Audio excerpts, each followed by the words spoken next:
Simple tutorial daw kung paano pagandahin yung isang posisyon ng pentatonic. Requested video to mga master, kaya pagbigyan natin tong ating kamaster. Di po ako professional na gitarista, nagtuturo lang po ako base sa alam ko, sarili kong research experience. Nasa inyo na yan kung susundin nyo to o hindi. Ang may tinuturo ko, tara, ituturo ko sa inyo kung paano pagandahin yung inyong pentatonic scale. Tara.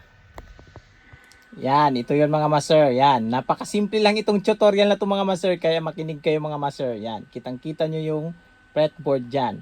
So, example, meron tayong A minor pentatonic ito. Yan. Tingnan nyo to mga master, yung shape na to mga master, kasi meron tayong mga matutuklasan dyan. So, magre-record muna tayo ng backing track mga master, gamit natin yung ating suran. Ayun siya sa baba, yung ating suran. So, kasi meron siyang looper.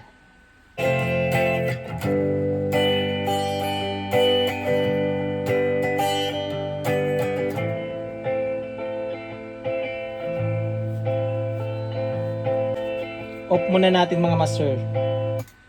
Yan.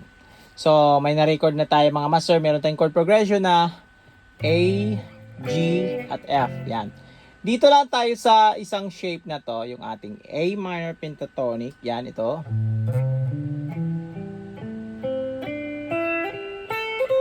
Yan, take note mga master. Alam nyo yan mga master, yung shape na yan. Maganda pag alam nyo talaga yung mga nota, kasi meron kang matutuklasan dito sa loob ng mismong box na to mga master. Example, alam mo na yung nota pagpalagay natin. So, yung ating A minor pentatonic dito sa 6 na kwerdas na to, so meron tayong A, C, D, E, G, A. Yan. Actually, hanggang dito lang yung ating pentatonic, 5 nota lang yan. Ito is octave ng ating root. Yan. Din ito, yung C, octave din yan dito kanina. Yan. At yung dito D is octave. Yan. So ito octave din. Yan. Lahat octave. Yung dito sa baba, repeat lang ng nandito sa taas. Yung 5 nota. 1, 2, 3, 4, 5. Yan. Then ito, repeat na lang. Example, normal lang na pentatonic. So, gagamitin natin itong shape na to. Yan.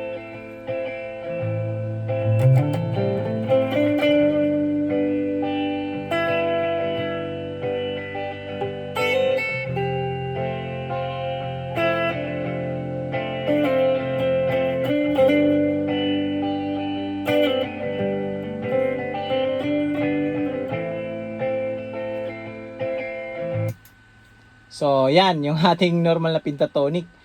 So, itong ating shape na to mga master, yan, ito take note, meron din itong napapaloob na major scale. Take note mga master, major scale. So, yung ating A minor pentatonic, yan, pag dito ka mag-start, yan, example, yung set na to, yung tatlong string na to, yung G, B, E, pwede mong kukunin dito yung C major scale. So, meron tayong C, D, E, F, G, A, B, C. Na nasa loob lang din ng itong box natin na to. Yan. Ganda talaga pag alam mo yung nota sa fretboard mga master, kasi magiging versatile yung pentatonic mo. Ang ibig kong sabihin, pwede mo siyang i-mix yung ating A minor pentatonic. Yan. Then, mag-mix ka ng major scale. Yan. Try natin.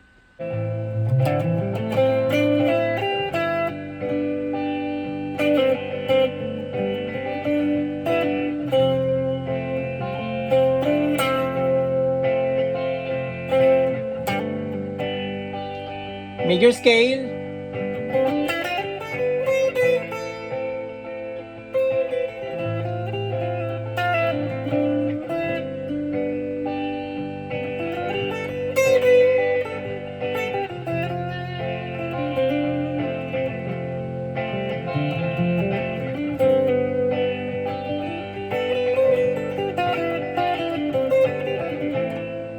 Bumalik tayo sa pentatonic. Parang may spice na konti yung ating pentatonic. Nahaluan natin ng major scale. Then ito pa yung malupit mga master. Pag alam mo yung chromatic, yan, is kaya mo rin yung gawin, i-insert yung chromatic. Example sa chromatic, dito sa box lang natin na to. So ito muna, tandaan nyo to, ito yung ating A minor pentatonic, yan. Then yung ating C major scale, dalawang octave dito. So isang octave lang ang gagawin natin, ito lang. Yan. Then yung chromatic, yung mismong nasa loob nito mga master, isa-isa. So ito na siya.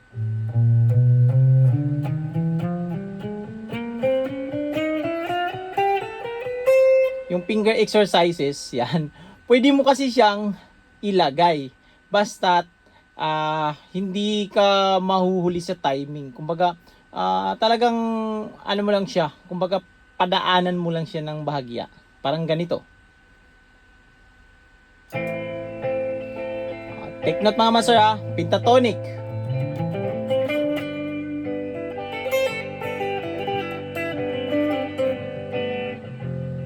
Major scale.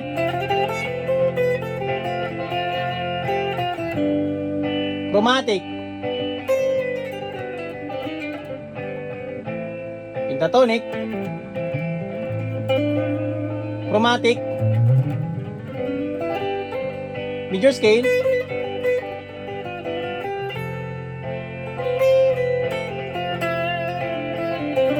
Chromatic.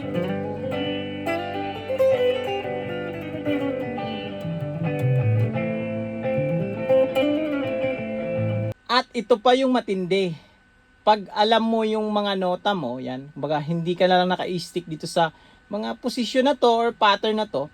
So, example, meron tayong C major scale, ito, sa 3 string pa lang, ito. So, alam mo tong C na ito, pag inatras mo ng half step, is B. Yan, lagi mo tandaan, B, kasi nasa skala siya ng major scale.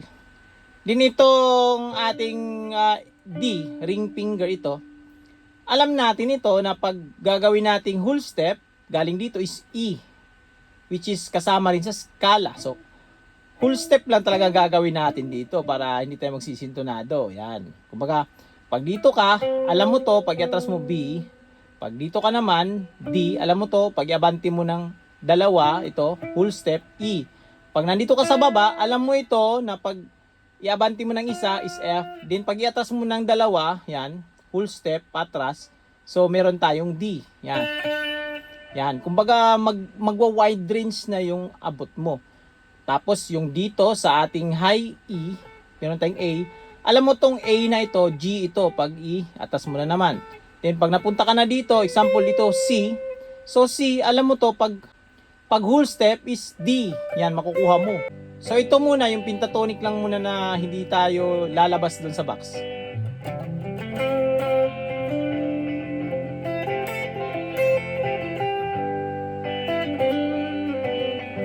Lalabas na tayo sa box.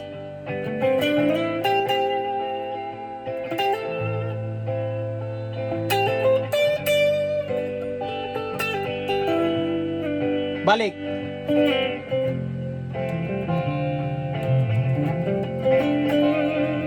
Labas.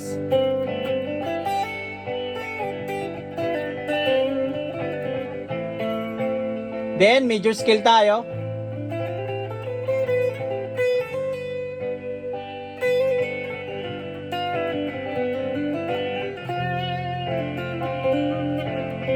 Chromatic.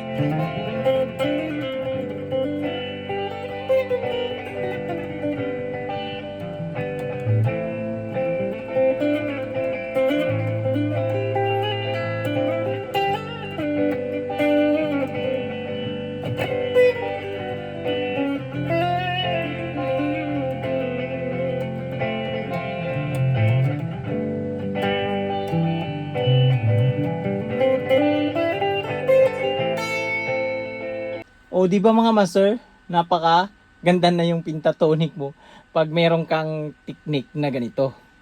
So, yun siya mga master. Sana nakakuha kayo ng ideya nito, yung technique paano pasarapin yung ating simpleng pentatonic. Yan na meron pala siyang mga pattern or mga technique na pwede nating gagawin para magkaroon ng spice na konti. Yan. So, para sa nagtatanong pala mga master kung anong gamit nating effect doon kasi meron tayong loop is ito. Yung ating tiny stamp. Yan. Siyempre, available to sa Guitar Pusher at Jolly Music. Meron na rin to sa Perfect Tone. Siyempre, yung ating gitara is J-Craft. Telecaster, yan. So hanggang dito lang muna yung video natin na ito mga master. So huwag itong kalimutang i-share sa mga kaibigan nyo, kailala nyo na mahilig din sa gitara, mag-pentatonic. Kita-kita tayo dyan sa baba sa susunod natin na mga tutorial. So hanggang dito lang, this is Mark Music. God bless you all. Peace out.